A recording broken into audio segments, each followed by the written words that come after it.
Good evening.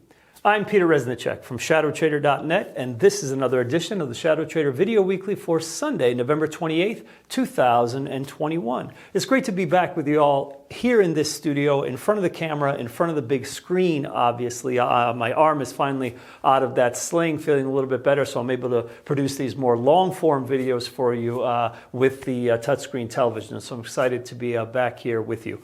Obviously, we have a lot to talk about this week, most notably the enormous red candle that was printed on Friday, which was only a half session in the markets. We see the same similar huge expansion day to the downside on a gap and go in the S&P, in the NASDAQ 100, and in the Russell as well. So obviously, we're definitely going to speak about that. But before we get to that, I actually want to do this video kind of in reverse, and we're going to go backwards, meaning that I'm going to show you some trades that I'm in right now, give you an update on an older trade, and kind of give you an idea of how I'm positioned going into next week. Normally, I would start with the broad market, more of a top-down approach, but in this case, I want to actually go backwards and start with what I'm actually doing in the markets, and then we'll get to more of the technicals right after that.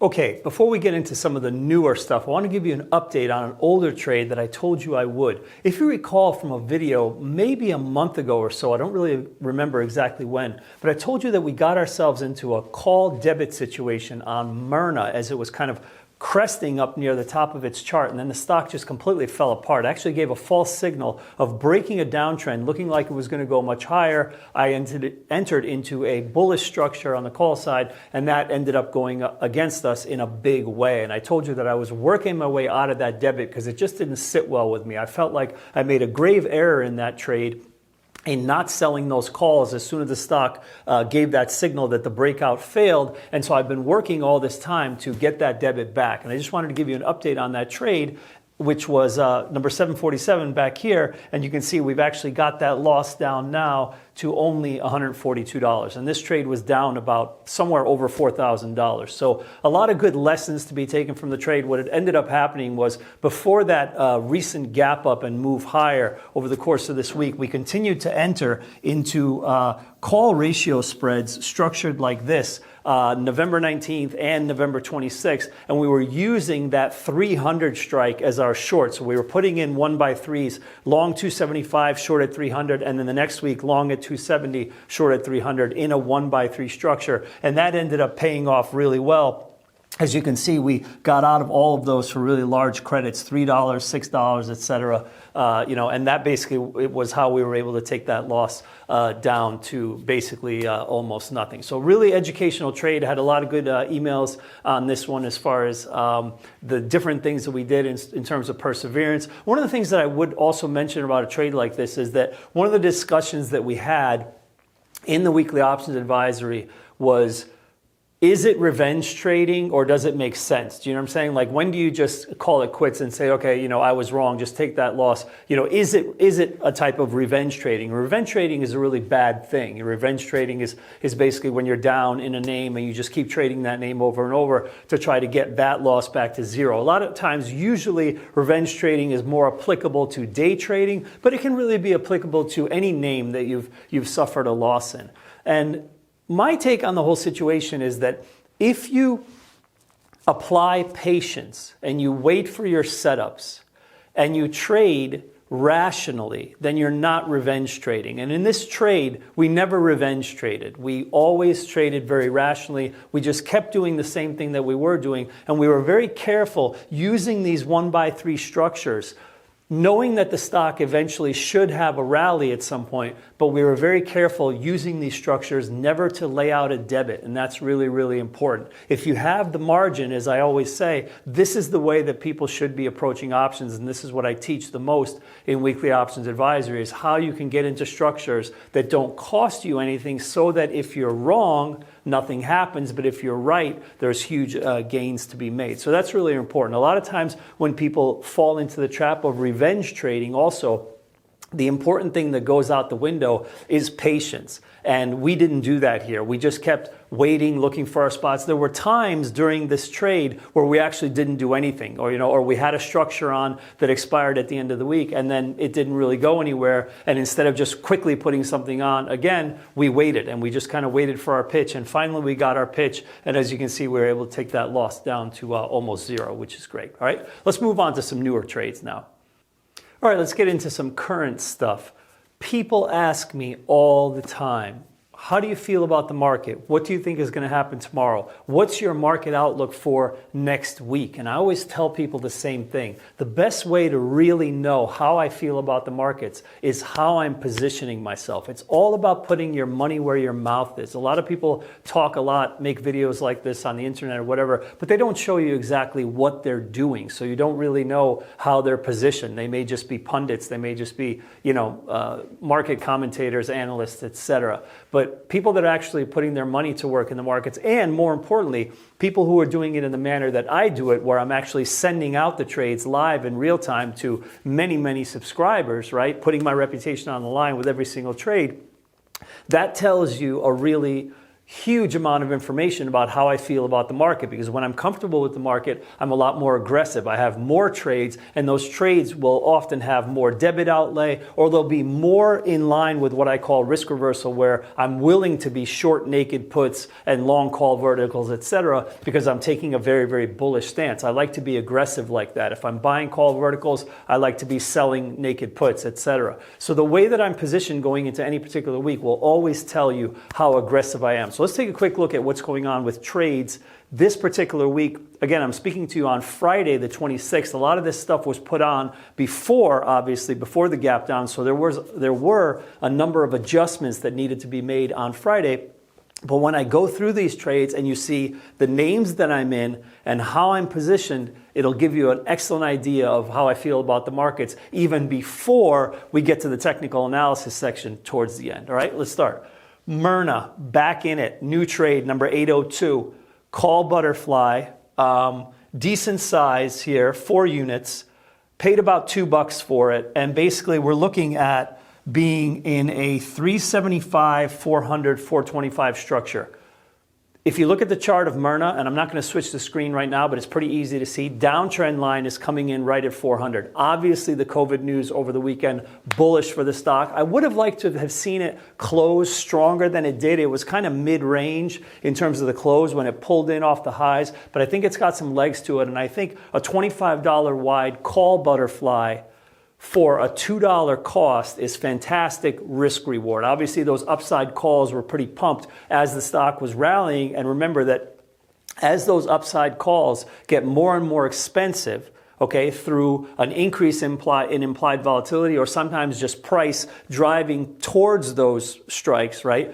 As they get more expensive, those complex spreads get cheaper. So you get much better risk reward on butterflies when things are a little bit more volatile. In this case, seeing some of these spreads for right around $2 just made a whole lot of sense. And obviously, if necessary, if Myrna is flat or down into next week, I have plenty of room here to adjust that trade and get these $2 back. That's one of the things that I teach in my options advisory constantly, week in and week out. We never really leave ourselves exposed. A lot of people will teach trading, options trading, stocks or whatever, and it's a very binary approach, which I can't stand. Meaning, you will be signed up for some advisory, they will send you a trade. Could be real time to your phone like we do it, or to your email or whatever the case, and it will just be buy butterfly XYZ, and that butterfly costs you $1.87.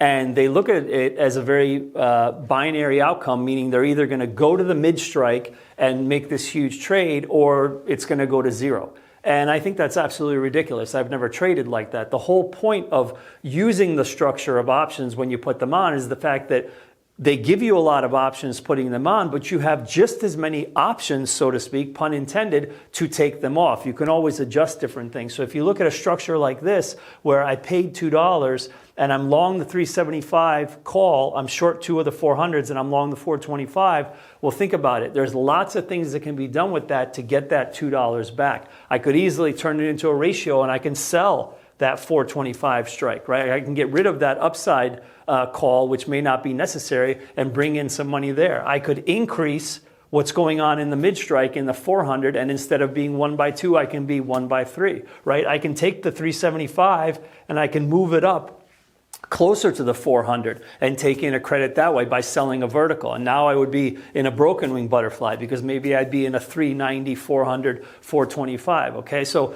these are the types of things that I do week in and week out. And this is the very kind of more esoteric and more advanced way that we look at trading options. And I think that's, the proof is in the pudding, and you can see why the P&L grows every single week, because we are always very aggressive in basically not allowing ourselves to have losses. I mean, obviously there's going to be losses. There are some small losses here and there, but you want to do everything you can using the power of options to mitigate those losses. Why should you just trade it in a binary manner and just say, okay, I'm buying this butterfly, and if it goes, it goes. If it doesn't, it doesn't. It doesn't work that way, and it shouldn't work that way. And if you're trading options that way, maybe you need to join us. Hit the link down below, shadowtrader.net/options, and maybe I can show you how to kind of look at things in a new manner.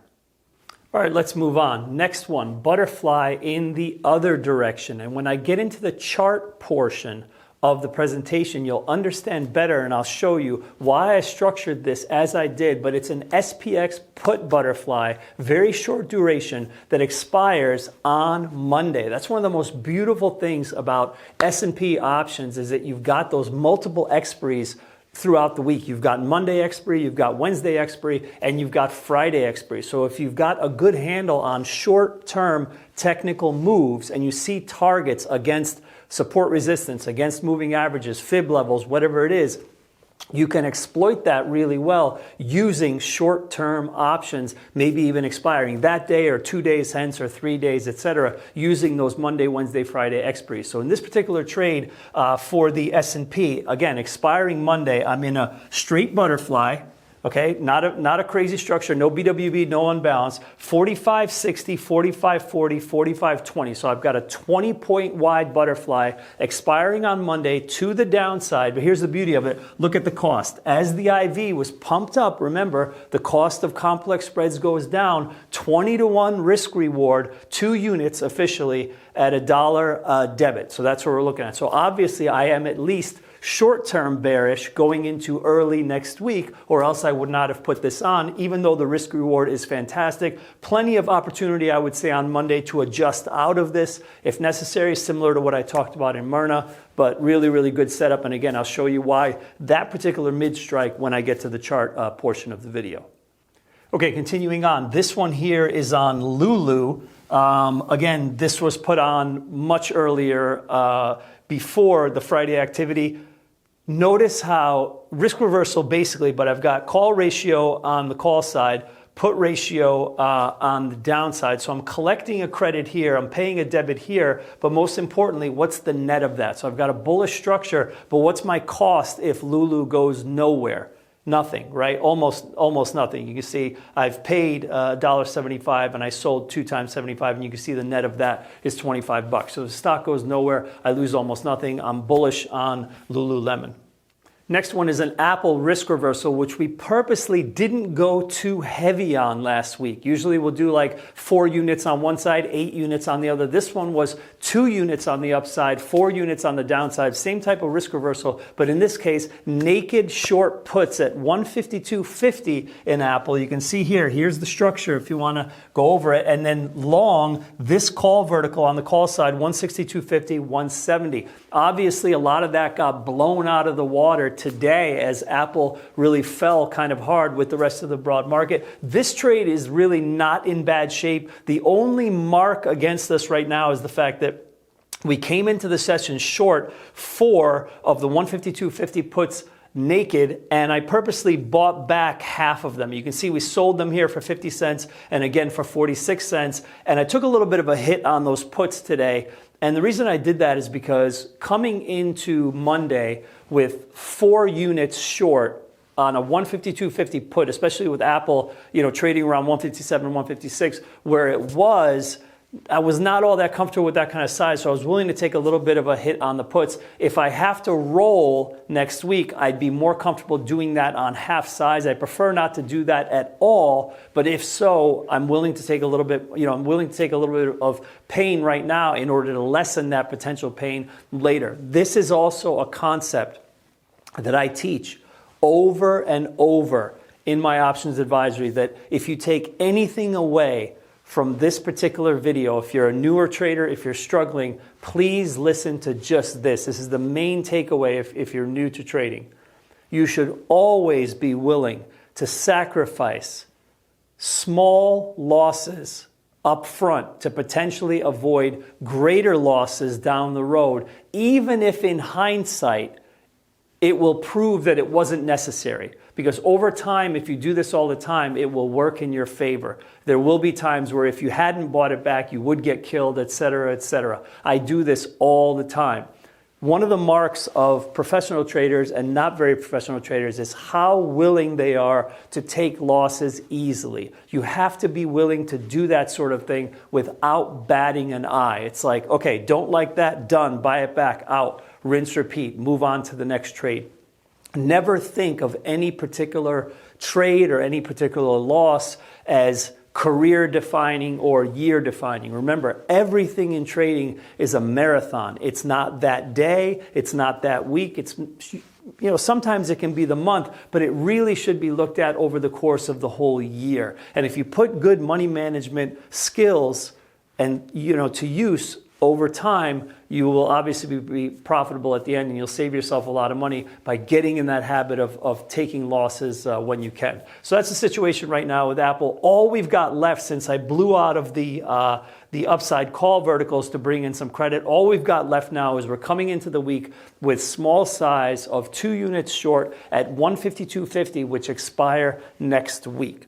Okay, now one of my favorite trades of all time. I do this trade constantly and it works so well. We've made so much money with this trade. It always works really, really well. And it is the upside call ratios on Amazon. We actually had one of our biggest trades, 2 of our biggest trades actually recently, which were in upside call ratios on Amazon. They were almost back to back. It was 1 week, then another week went by, and another week after that. In 3 weeks, we did the trade basically twice on 2 weekly expiries, and it was huge each time. The first time, I think we were getting out of spreads for like $30 that we paid 13 cents for, which is absolutely incredible. Only with this type of structure could you go like 13 cents to $30. And then we did it again like 2 weeks later, same type of thing where we initially entered the trade for a small credit and we were blowing out of the trade for $13, $15, whatever afterwards. So huge trades in Amazon. Same kind of thing here. This week we'll see how it goes, but so far so good. 4 units. 3,700, 3,800 call ratio, 1/2. What does that mean? Very simply, long the 3,700 calls, short 2 of the 3,800 calls, and most importantly, trade entered at a credit.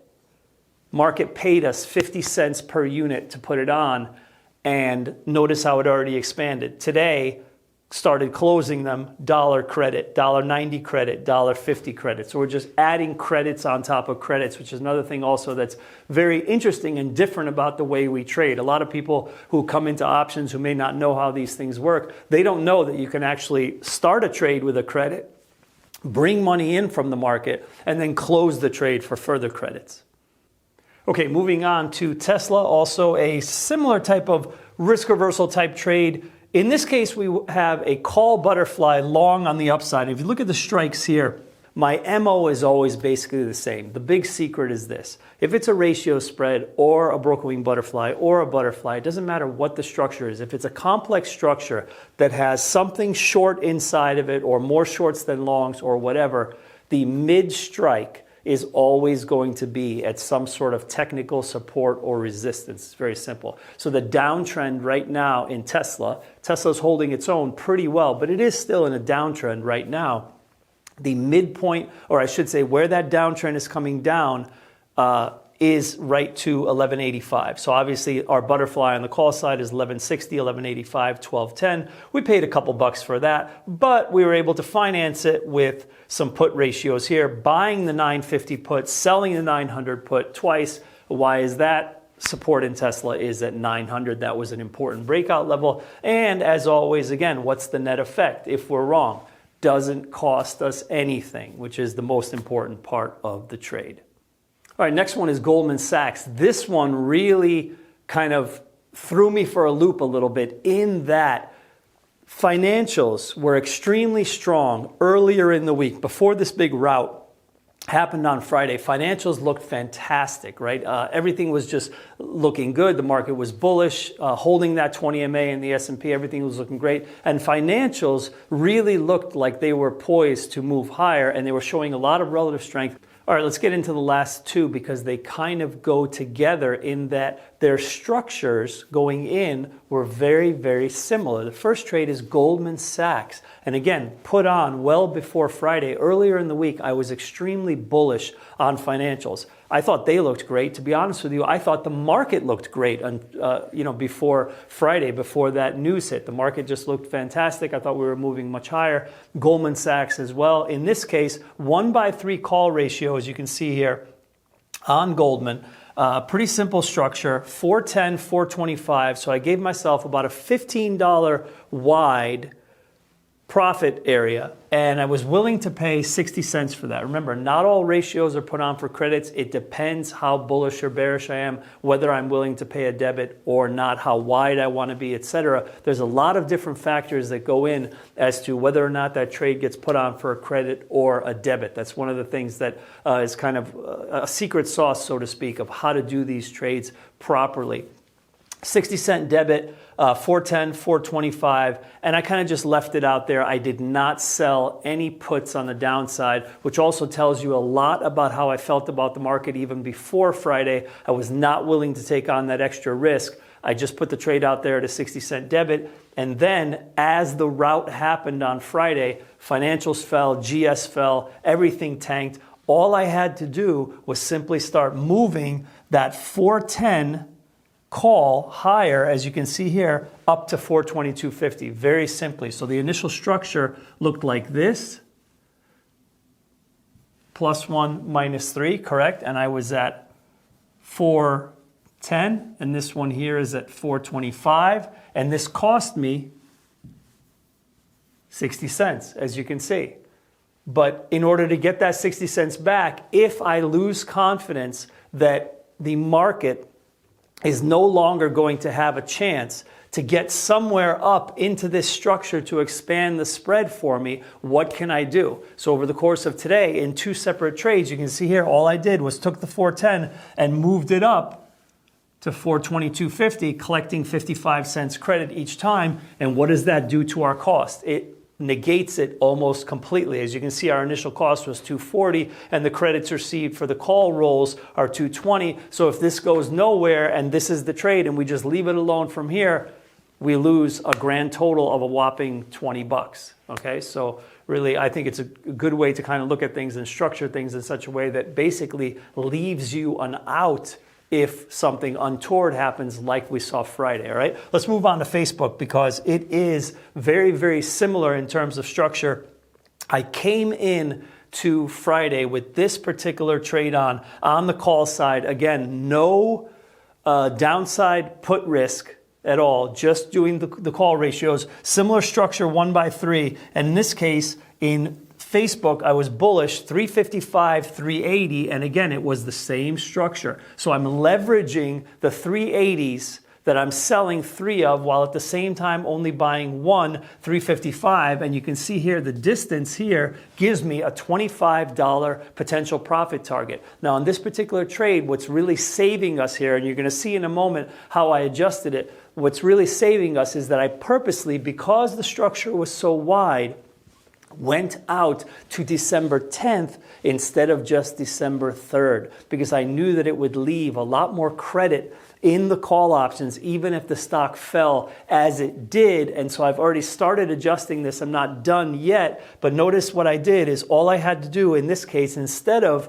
like on GS moving the calls all the way up underneath the short strike, I was able to take advantage of the fact that this December 10th expiry still has lots of credit in it and just move them up one step higher. Notice that I sold the 355, 357.50 call vertical, bringing in here 50 cents and 45 cents and kind of working to knock that cost down. Obviously, I don't have it knocked down yet, but all I did was move this up one level higher. And now instead of a potential $25 gain, I only have $22.50. But this is still going to be worth a lot going into next week. If the stock rallies, or even if it doesn't, I can continue to just move those up in whatever manner I like and get that debit down to zero. All right. So let's recap. Where am I with trades real quick before we get into the charts? How does this position me in order of how I, to give you an idea of how I feel about the market? Okay. Long butterfly in Myrna, relatively small debit, $2, big risk reward. I think the stock is bullish. I think the news about the new COVID strain from South Africa is not going away that quickly. So, big butterfly to the upside for low cost. I like it. SPX, put butterfly, short duration, just until Monday. I don't know what the market is going to do further than that because this is a very news-driven, knee-jerk reaction to something. And we don't know at this juncture if it's going to be a longer-term spate of selling or it just could be a one-day affair. It could be a two-day affair. But in any event, I'm pretty confident that we should see some more downside. And I'll show you in a moment when we get to the charts, show you a little bit, we should get a little bit more downside as we come into Monday. And if so, that $20 wide put butterfly is going to expand beautifully. All right. Amazon on the upside already took out most of that trade for fat credits. Can't really hurt us. Tesla risk reversal can't really hurt us. I mean, we're long the 950 put, short 2 of the 900 puts. Tesla continues to show a lot of good relative strength. GS, not a problem. As you can see, we've already neutralized that there. Facebook, same thing. We're in the process of neutralizing that as well. Apple, really the only one that could be a problem. But again, purposely, I went in slightly smaller size than normal. And again, what did I do? Am I more bullish or am I more bearish? Obviously, I'm a little more bearish because it's relatively rare that I'm willing to take that hit and buy those short puts back for 2 times what I sold them for. And then, telling you, okay, there's potential. I might have to roll the others, may have to buy back the others, take a hit on that trade. All of this should tell you exactly how I feel about the markets going into next week. All right, now that you know how I am positioned going into next week, which even without me going over this portion of the presentation, and this is why I wanted to start backwards, even without the part you're about to hear, it should give you a good idea of how I feel about the market. And I guess that's why you tune into these videos each week, right? So basically that's it. How I put my money where my mouth is really what matters a lot more than what my mouth is doing, so to speak. All right. Anyway, let's get into the charts. ES daily, 24-hour, obviously, big candle, ugly. This is one of the largest expansions of range we've seen in some time. If you go backwards looking at the chart, we haven't seen an expansion this large in quite a bit of time.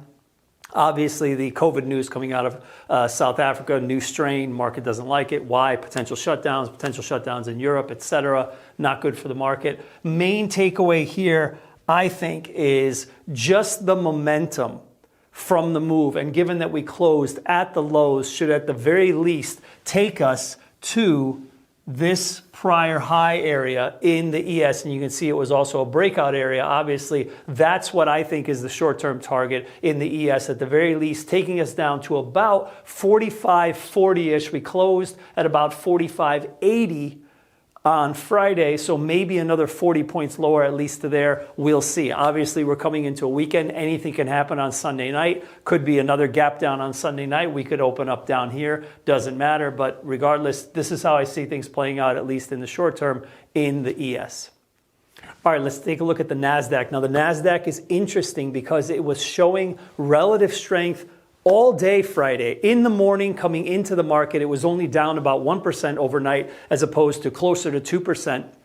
in the ES. And this is obvious because the stay-at-home trade is mostly tech-related. So you have names like Peloton, Netflix, etc. These stocks were strong early in the morning. Some of them held their gains, a lot of them fell apart, etc. But you had a lot of these more tech-related symbols that were strong, holding up that side of the market. And thus, you can see even from the chart here, it's not as bearish in the NQ as it is in the ES. One of the easy ways to note that is just simply how far away from the 50-period moving average you are. And you see the ES crunch down a lot further. So a couple key takeaways from this particular chart here.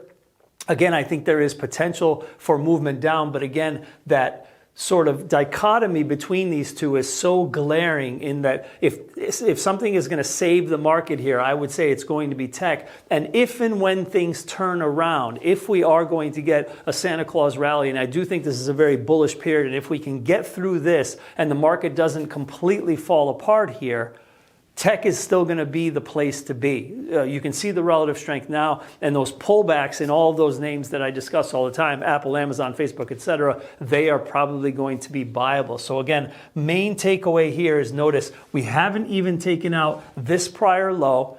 So we have to get there first. You've still got some room for there. I think near term in the NQ, this is where we go. We come into this prior low pullback here. If the NQs are to go a bit lower, shift your focus to the uptrend line, which is right here. And you can see it right here. And where does that bring you to? About 15,750, roughly, obviously. 15,750 is where I think we could go. So that's the situation in the NASDAQ 100. Again, showing a lot of relative strength to the ES. But of course, if the broad market is down, if this news continues to wash through the market and the market doesn't like it, you're obviously going to see NQs much lower as well, hand in hand with that ES. Last but not least, I wanted to leave you with this chart of the SPY, kind of switching off of the futures into one of the cash indices. Obviously, this is the ETF that follows the SPX cash and not the actual index itself. But there's something interesting about this particular chart that the S&P chart won't show you. One of the questions that I got over the course of Friday is, how do you see today's selling in the context of the fact that it's a holiday and it's only a half day? And this is very interesting because even though it was only a half session, the markets closed at 1 p.m. on Friday. Look at this situation right here in the volume. Huge volume. The volume in the spider was actually double what it was on Wednesday when the market was open for a full day. That's kind of telling. That tells you that, this was probably some serious selling. And going back to that SPX trade in terms of what I think is going to happen early in the week, if you recall, that mid-strike I said should be at the prior high, and that's right here. Obviously, this is a SPY chart, but it correlates perfectly with SPX, with that 50 MA, etc. This is the mid-strike of that butterfly in the SPX right there with a 20 wide profit zone, bringing it right in there with just the trading day of Monday to go, no longer than that. So that's why I chose that. Similar to how the futures charts are looking, etc. I believe that the cash market at the very least would come in to this prior high early into next week.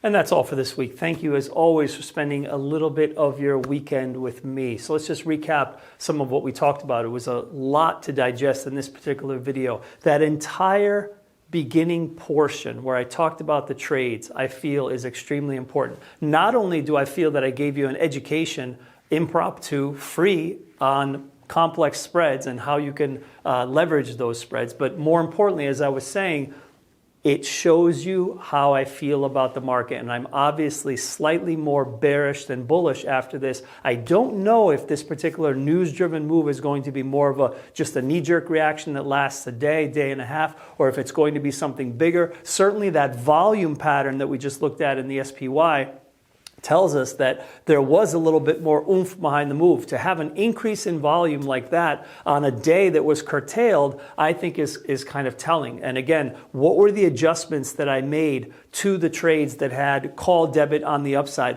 What were the adjustments that I made to a trade like Apple, for instance, that had short put exposure on the downside? Was I willing to buy in some of those short puts because I fear that the market could move lower? The answer is yes. So this gives you a good example of how I feel about the market, right? If you are interested, intrigued, whatever, by that style of trading that I'm showing you that I do week in, week out with my subscribers, remember, every single trade that I showed you in that matrix that I was going over those open trades, every single one of those, entry, adjustment, exit, etc., holding your hand through the whole thing, all of that is sent to people's mobile phones or desktops in real time. All right, we've got a pro trading room, we've got a pro trading app. I do live sessions in that room all the time. Subscriptions also include a free Peter's Pre-Market Perspective, which is my morning market profile newsletter, giving you all of the key levels and scenarios about how I think the day is going to play out. Probably one of the best values on Wall Street, $49 a month, no contract. You can cancel anytime. Hit the link down below, shadowtrader.net/options if you'd like to join us,